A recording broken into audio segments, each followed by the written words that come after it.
Just a little bit more. Ah, god damn it! Fin buster. Jesus. Oh, hey. Baked salmon here. I'm working on my whip out here in the garage, and I have absolutely no idea what I'm doing. I'm not a car person, believe it or not. One thing I do know is TCAP content, and I got something I want to share with you all. I gathered up a few bros to talk about Predator vehicles, and this here is the teaser reel. The complete video isn't quite ready yet, so take a look-see and let me know what you think. But first, let me see if this baby will run.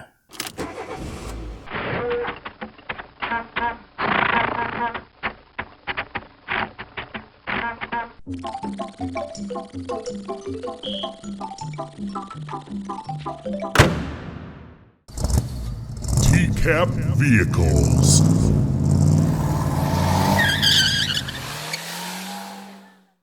For example, with Lorne, I have no idea what kind of truck he's driving. Any idea?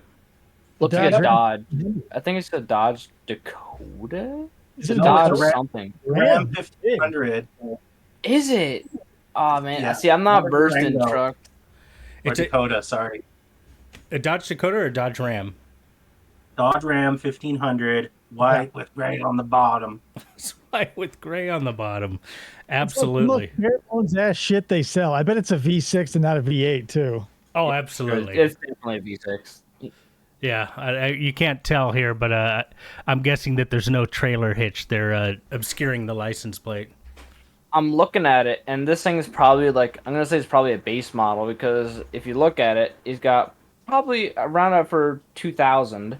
He's got the correct size bed, so it's probably just a stock size, like 6-foot bed, maybe 6.5, depending on if he got the extended.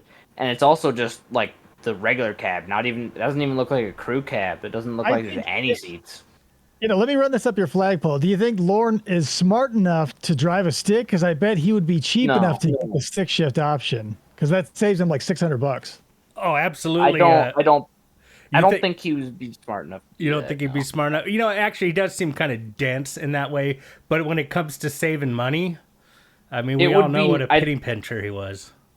I think it would be more noticeable. Like you'd see him take a while to get out of the truck. I guarantee if they had like a good thing on the a good picture of the inside of the truck, you could probably see the column shifter. That's what I imagine would be something like that. Because if there was consensus, like if he was smart enough to like learn how to use a clutch or not, but you're probably right. Yeah. Because also when he gets out, you would either have to see him like take a second to get out, because he'd like pull the handbrake or put it into gear, so it would take him a second to get out. And also, you'd see him like, at least, I feel like it would be very noticeable if he was stopping. Like, when you go to stop with a manual, you gotta, like I've been driving a manual my entire driving career practically, and my shit is smooth as silk. So I think that's what I'm saying. You're not Lorne.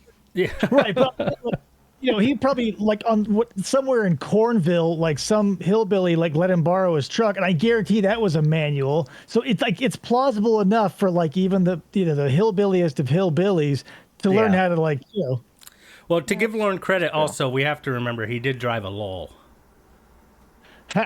and a lull I would assume would be a little more technical than driving a stick shift vehicle. Yeah, that's what I'm saying. So you're right. Even the most hillbilly of hillbillies drives a stick. So Now, I mean, I have a theory about why he has that particular truck, and has nothing to do with like him having the money to be able to pick his own truck. I think he just had to get whatever used truck that like his neighbor was selling, and it probably has a column shifter, because most trucks do have a column shifter. And I think he's driving just like another truck now, only it's blue.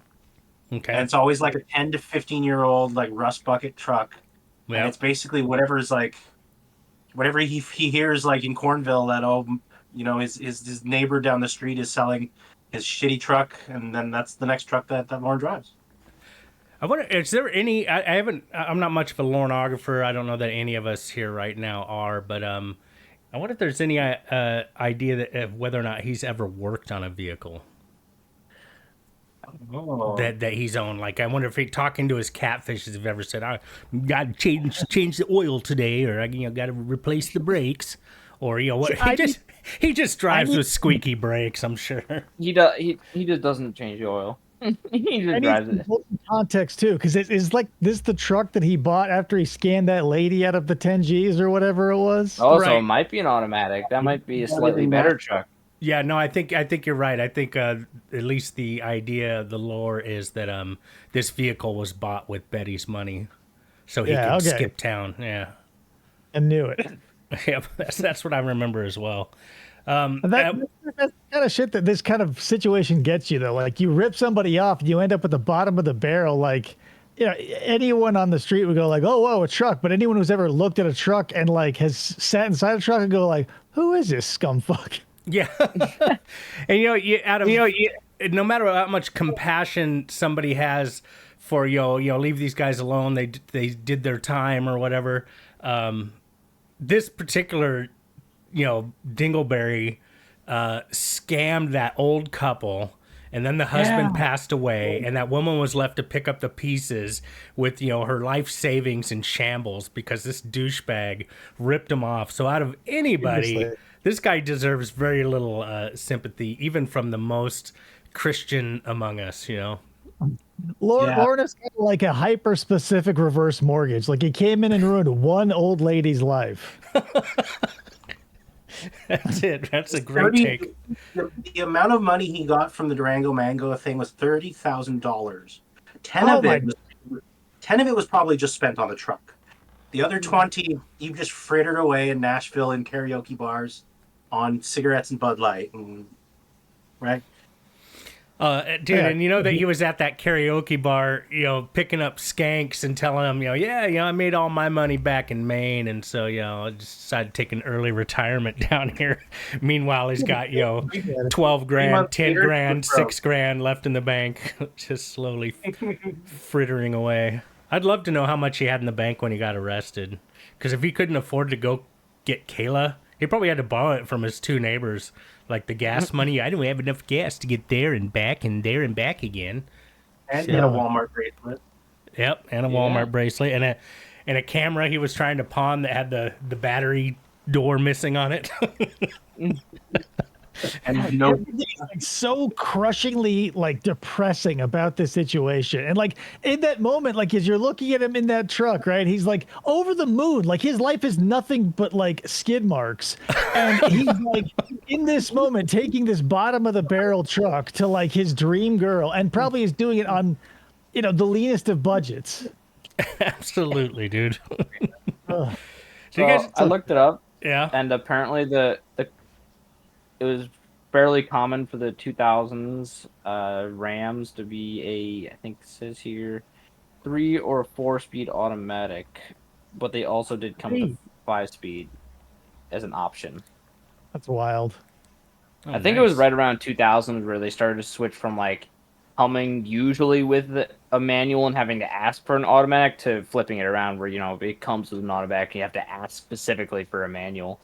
Yeah, it's wild. Like, so, a little off topic. I went out to buy my last car, and I was like walking into dealership after dealership. It's like, what do you got in a stick? They go, we don't make stick shifts anymore. I go, what the? No, they don't really. And if you want one, you have to spend more money because it's considered performance. That's insane. Yeah. It was like I own one of 2 because I don't know who bought the other one, but there was 2 Toyota Corollas shipped out here with stick shift, and I have one of them. Yep. That is wild, man. I always drove stick too, my whole life. There's almost none left. That's interesting. Well, hey, listen, guys. I'll tell you what. I'm gonna cut it short here.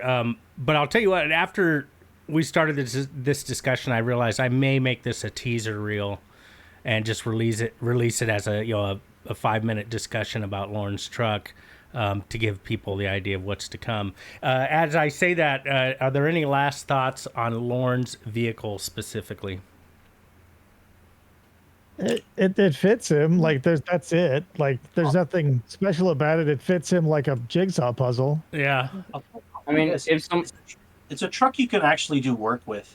It's not like those new F-150s that are lifted. Like you can absolutely right. Load things in the bed of a truck like that, and the bed is a useful length. Yeah, it's like actually a 6.5 foot bed. Nice. He can carry a sheet of plywood if he puts the tailgate down, huh? You can afford one, yes. Yeah. If he can afford them, well, he'll probably go rifling Nowadays around you like can. construction sites I was after on dark. layaway. Yeah. All right, folks, that's it from here from the Baked Salmon Network. I want to thank you all for viewing, and I want to thank my guests for being here, and we'll see you next time. So anyways, guys, that was really good, man. Thanks for having me. Nice. That was pretty Thanks cool. for being there. I really appreciate that. I really appreciate it.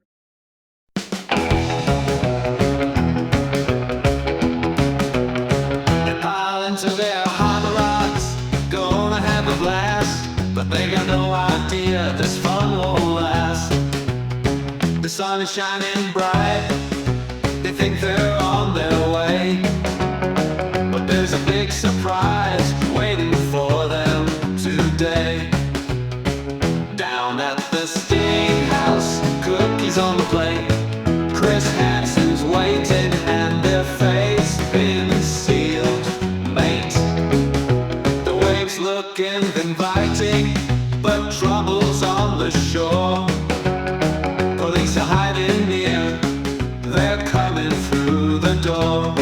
They're revving up their engines, feeling oh so sly. But Hansen's got the records of every single line. Down at the steakhouse, cookies on the plate, Chris Hansen's waiting and their fate's been sealed, mate.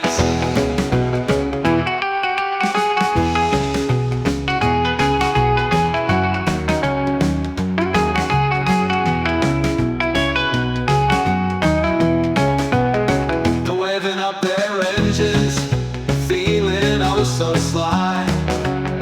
But Hansen's got the records of every single lie. Down at the steakhouse, cookies on the plate, Chris Hansen's waiting and their fate's been sealed, mate.